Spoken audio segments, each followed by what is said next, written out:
Welcome. Welcome to Switching Reels. I was going to say that.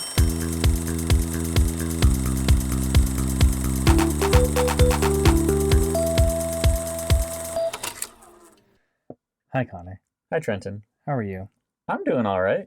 Nice. Yeah. Yeah.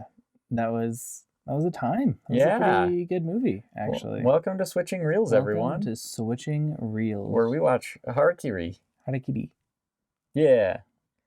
They're very cool. I have not learned Japanese even a little bit, I only so I don't know know my enough pronunciation. To know the R's are really weird R and L combinations.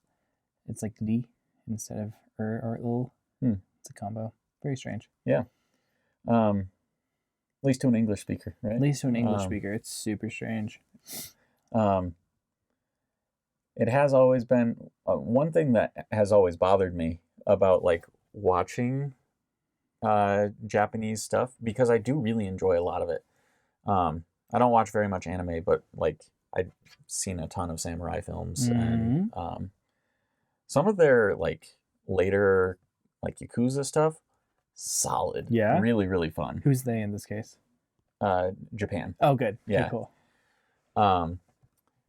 But one thing that does always bother me is the English translation of Japanese names always has like 15 vowels, and you're supposed to say it in like 2 syllables. Isn't it crazy? Which is... It's actually, they say it really fast, and some of Yeah. the syllables like get melded in together. Mhm. Like learning Japanese gets weird at like native speaker speeds. Yeah. Because they're like, are you sure all of those? Yeah. You got all of those?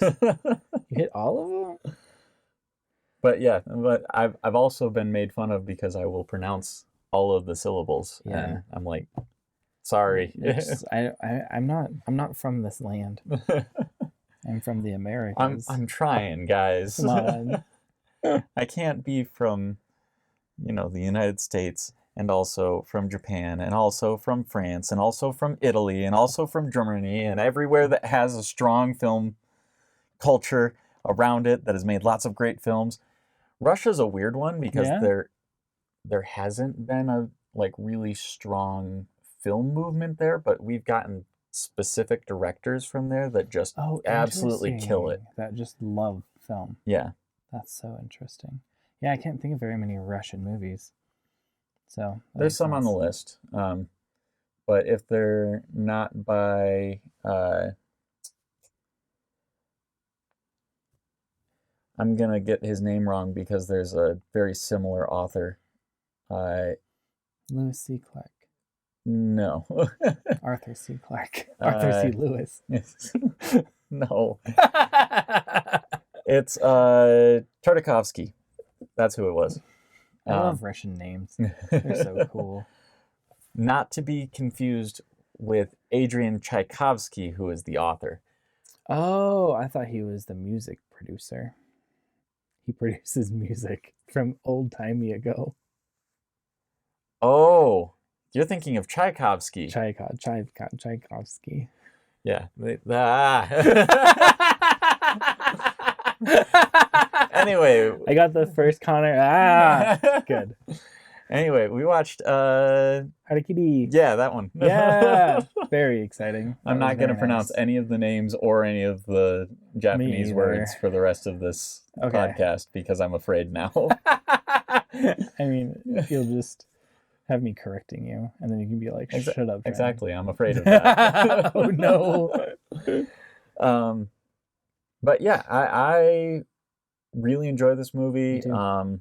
First time I saw it was I was in film school, and I got invited over to a movie night, which super normal for film school, happens pretty consistently. Yes. But I go over, and this guy just has like a bunch of pirated movies on his laptop, and he's like, "What do you want to watch?" And I'm like, I don't know. Anyone who knows me knows that, like, okay, to an extent, I understand a lot of the arguments around pirating. I've been online enough to have seen these arguments and why they're there. And you like Reddit, so. Sorry? And you like Reddit, so I guess the most of your Discord at this point. Yeah, I liked Reddit, but I also liked Reddit because I made it into something that was basically a trap for me to just sit and To be subsumed in. yeah. Love And it. so I quit it pretty quickly after Damn. starting. But no, so like I understand the pirating argument that a lot of times it has less to do with like Would you download a car? usually usually it has more to do with the fact that the product has just been made so difficult to acquire Mm-hmm. or so difficult to use that piracy is easier. Yeah, absolutely. It typically is not wanting to take money from artists. However, as someone who is an artist and wanted to go into specifically the film world, it made me super uncomfortable. Slightly conflicted. It is a personal thing for me where I'm just like, I cannot in good conscience enjoy pirated anything. So the first time I watched this, I had an extra layer of tension over this entire movie that was not fun. That just like I don't know if I like myself currently. I came over here to watch the movie, but if I leave now, it's gonna feel weird. Yep.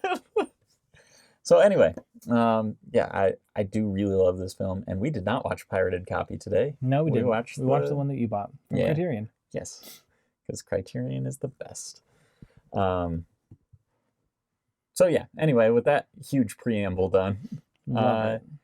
what were your ratings on this one? Yeah, no, ratings on this one, like, it was just a generally solid movie, you know? Mm-hmm. And I don't have a lot of the history that you do, especially as it comes to, like, potentially Japanese films. But I really enjoyed it. I think that technically it was either 9 or 10, probably. And, like, just stylistically, it knew what it was doing and what it wasn't doing, and it wasn't pretending to do anything else. Yeah. So that was really cool. And then for enjoyment, I'd probably say also, like, probably a solid 9 on that one. Like 8.5 to a 9. I'm actually kind of surprised by that. This is a pretty bleak movie for a Trenton to have that high of a rating on. I know. I'm wondering if I'm just in a really good mood tonight. I wonder if I came into it with a like, oh, okay, cool. Yeah. I can like see more of the world in a happy color. Yeah. Currently. My technical is probably going to be a little harsher on this one. Go. So I'm probably going to land it at about an 8. Yeah, that makes sense. But it's because I have like a long series of nitpicks, and then the like things that are absolutely transcendent about this are the way that the story unfolds. Yes. So good. And the editing. Yeah, the editing. Both of those are just phenomenal. Maybe you have to wait like another 10 or so years to see something this polished when it comes to editing. Yeah, and also like I really enjoyed I liked the pacing, you know, like, and the like narrative structure. That is one of my nitpicks. Yeah, and that makes sense. Like there are pieces of it where you're like, I actually forgot that I was watching a movie for a second. I thought this was a still. Yeah. For 30 seconds that I'm staring at a blank screen. For me, it has more to do with how long we spend.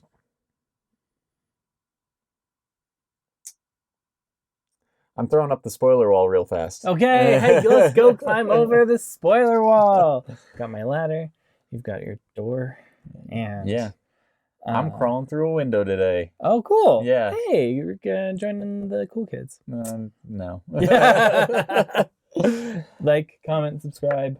Tell us what you want to see more of. Hit the Patreon. We don't have those yet. Connor, you're doing that if we're doing it. Just kidding. No, I like Patreon too. So we don't have that yet. If you want a Patreon, please let us know. I think I'll do a Discord before I do a Patreon. Yeah, that makes sense. I might show up to the Discord every once in a while, but I have found that very large Discords are very much not my speed. Ours will not be very large for a very long time. Yeah. And your point is? Okay. So anyway, this side of the spoiler wall, I think we spend a lot of time with the family being sick and Okay. all of that kind of stuff. And I think some of it is supposed to be putting us into our protagonist's shoes Yeah. as he's sitting there waiting and all that kind of stuff. But I think for me, knowing some of what's coming afterwards, I'm Yeah, like, it be a just little more kind of boring. drags. You're like, okay, can we get to the part where he reveals the top knots and Exactly. goes and fights everybody? Like, That's a very cool Yeah. part. And also, yeah, I think. and as I would someone- add that. Yeah, sorry. No, that's good. I think as someone coming through this the first time, I do have a like, oh, okay. Like, they're spending this much time to like really make it hit home, like Mhm. make the feelings hit home Yeah, longer, let them like rise the dough of suspense. yeah. It's great. I also think that we retread quite a bit of ground in dialogue um, by sort of going over the same facts 3 or 4 times sometimes. Yeah. And so some of the dialogue writing specifically makes me go, okay. Tired. I've been here before. Please keep going. And so I think those two probably tie in together. And the last nitpick is there are some shots with the camera where I'm like, that's a really shaky pan or something like that. And There's the pan some, should not be like- that shaky. No, I'm like, oh. a So little. that's what knocks the points off of technical for me. That makes sense. Yeah, I'm probably a solid 9 at this point then. I need to stop shifting your Nah, this is your what- ratings this around. This is what life goes. This is how life flows. This is what life is. Enjoyment. Man, I feel like I enjoyed this a lot more the first time I saw it. Nice. I think the first time I saw it, I would have placed it solidly out of 10. Yeah. This time, I'm probably sitting at like strong 7 to a light 8. Okay. And again, I think a lot of that's coming from the Boredom. A little bit. yeah, from the pacing. Yeah. And I don't know, I might not be in as good a mood as you are today, so it might just be that I wasn't feeling it. That very much could have been Happens it. occasionally. Yeah, every once in a So- while. You got approximately 2 minutes of sleep last night, so. No, I got more than that. I don't think I saw the 4 o'clock time on my alarm clock. Nice. Yeah, Great. I think I saw all the other ones though. Downvote. Don't like. But yeah, I think that this is, for the most part, very, very well done movie. I would say it's one of the few samurai films that can kind of hold its own with like the Akira Kurosawa stuff. That I think the only one we've seen so far is Seven Samurai. Okay, good. I love Seven Samurai. Yeah. Ugh.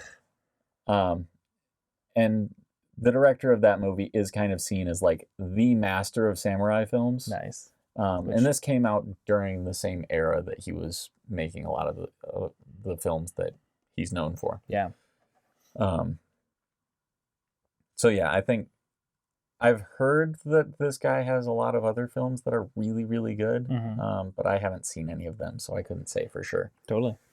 I really enjoyed this one. Like, comparing it to Seven Samurai, you just get like different vibes and very much different messages that are coming across as like the important parts. Yeah, which is super, super cool. Seven Samurai is very much the warrior honor kind of thing, is like front and center through the whole thing. And this is kind of deconstructing a lot of the warrior honor stuff as it goes. Like the idea that the entire thing is a facade that samurai just put on to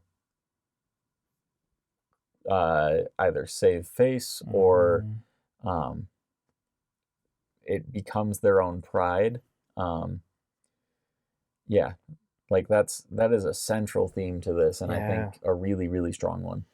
I love that. There's like a lot of themes of like doing a thing for the right reason. Like, because you can have multiple different people do something and have the outcome be the same, but have them have done it for completely different reasons you can Yeah. like show based off of their consequences. Yeah. And like this is very much a like, hey, here's two different people that are viewing honor and pride a little differently.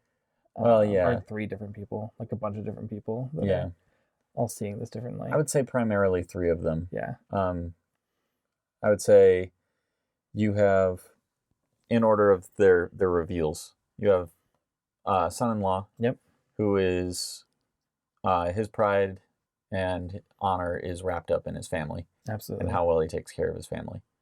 I would say probably has the strongest claim to honorability, at least as I see it. Totally. The second one, his honor is wrapped up in, I would say in his family as well, but it's a different kind of pride in his family. It's not how well he takes care of them. It's doing, it's how he can present himself to his family, right? Because like his entire idea in coming here is like, if I can at least bring them some solace after all of this has passed, then essentially they'll be happy to have me there. Yeah, exactly. Right? Like I at least can go to them without being empty-handed. Yeah.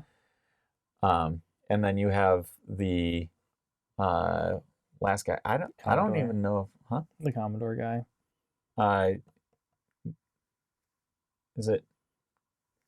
It's not a Commodore. No, that's very British. What is it? Because it wasn't Commander. It was a counselor. Counselor. Yes. It was counselor. Okay, so yeah, his honor was wrapped up in the institution that he was a part of and having it save face, to the point where he said, start killing members of this and report that they were ill and died of illness. Because they cannot be dishonored and they cannot be beaten in battle. Yep.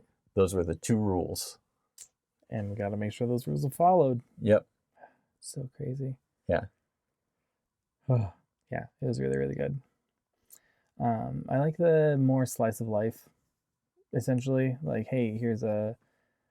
And also there's the theme of like, hey, I was where you are now, but before. Oh, yeah. Like 11 years ago, I was where you were. And then things shifted very quickly. Yeah. And so, like, keep me in mind when that happens to you. Yeah. Yeah. I mean, I think I don't necessarily know enough about what was happening in Japan in 1962. But I can't help but feel like with the amount of Japanese films I've seen that are kind of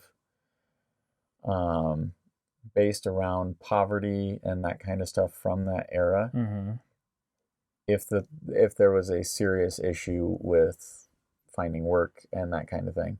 Absolutely. I think that is also like super central to this because number one, you have the our protagonist coming in and saying, I was where you were, and then I became so poor that you find me here today. Yeah. We also spend a lot of time exploring what that sort of slice of life you were talking about was with his family and all of that, and that like there was a time when they had enough money that even though they were poor, they could survive. And that was enough to be happy on. Exactly. But then they have even but then they have even less money. Just when they thought they couldn't get any poorer. So yeah, like watching it through that lens, I think that when people make art, almost always they're making art about the time they're in as well as the time that they're making art about. Absolutely. And so yeah, my guess is there would be something there that he wanted to explore by making the directorial decisions he did about how much we're going to focus in on this impoverished family state. Yeah, I just looked it up. It is 17 years after the Hiroshima bombing. I don't know. I don't know enough about the finances. I'm going I'm buzzing through it in my brain, and as I remember it, Japan has a economic upturn shortly after the end of World War II, and then so I'm wondering if almost always with an upturn, you get a very large amount of income gap. So I think you're probably totally correct. There's almost guaranteed going to be parts of the culture and country that are very wealthy, and the other parts that are I didn't. So with that, I knew that they had an economic boom after Hiroshima. Mm-hmm. What I didn't know is how long or how long after that it took for that economic boom to kick in. Yeah, absolutely. Because I know directly after it was horrible. Really bad. Yeah. Which, I guess you should expect when an entire city is destroyed. And multiple, we just saw Grave of the Fireflies recently with the Tokyo fire bombings, you know? It wasn't just once. It wasn't just the atomic bombs that went off that made this awful. And I can't say for sure, I haven't done a ton of research on this. I'm just conveying what I've heard. I have heard the argument made that the fire bombings were actually worse. Yeah, I can only imagine. Yeah. Radiation fallout and everything is bad, the explosion.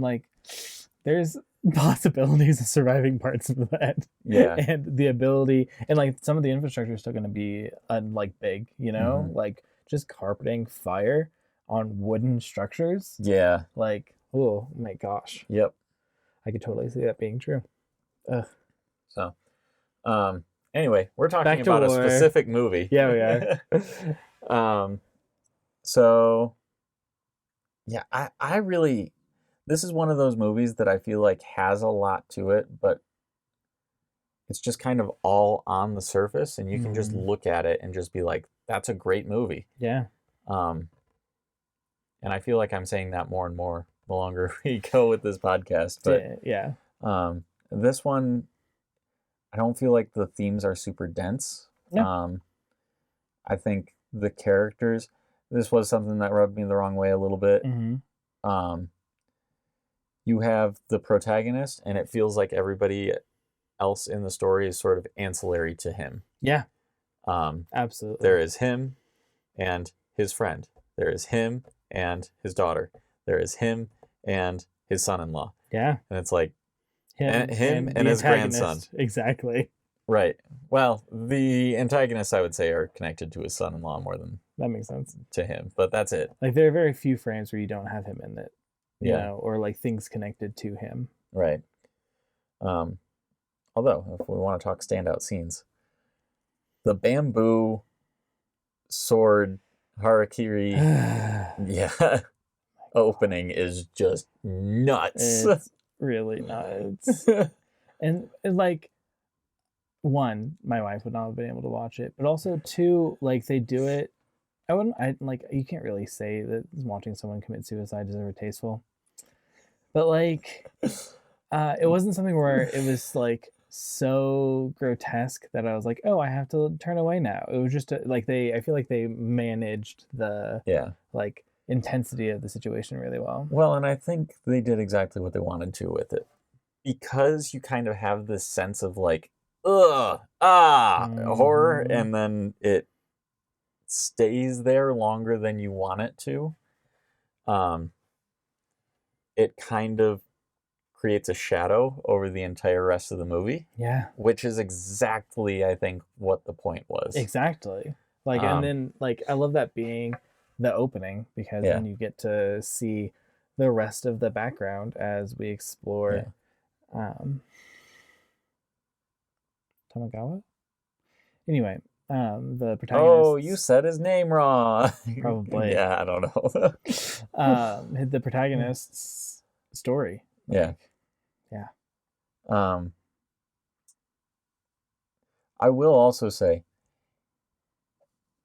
as a modern viewer watching this, if they had not opened with that scene, I probably would be impatient for our protagonist to start the ritual. Yeah, exactly. And I think That's a good point. You get a little squeamish, and you're like, I can wait another 2 hours. Yeah, no, not another one, not another one. Not right now. Let's step back.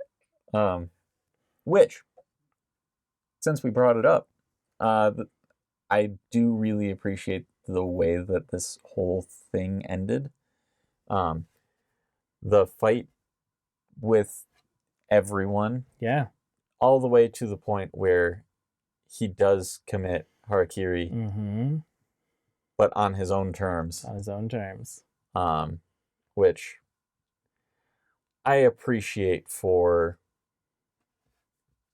the overall story. Exactly. I think anything else would have been a little lesser. Yeah, I mean, him getting out and escaping would be fine until you think about the fact that, yeah, he really does have no one. Yeah. He has no purpose anymore. Yeah. And if he had been killed by the clan, you would have run into the issue of it just feeling unjust. Yes. Which it would have been. Exactly.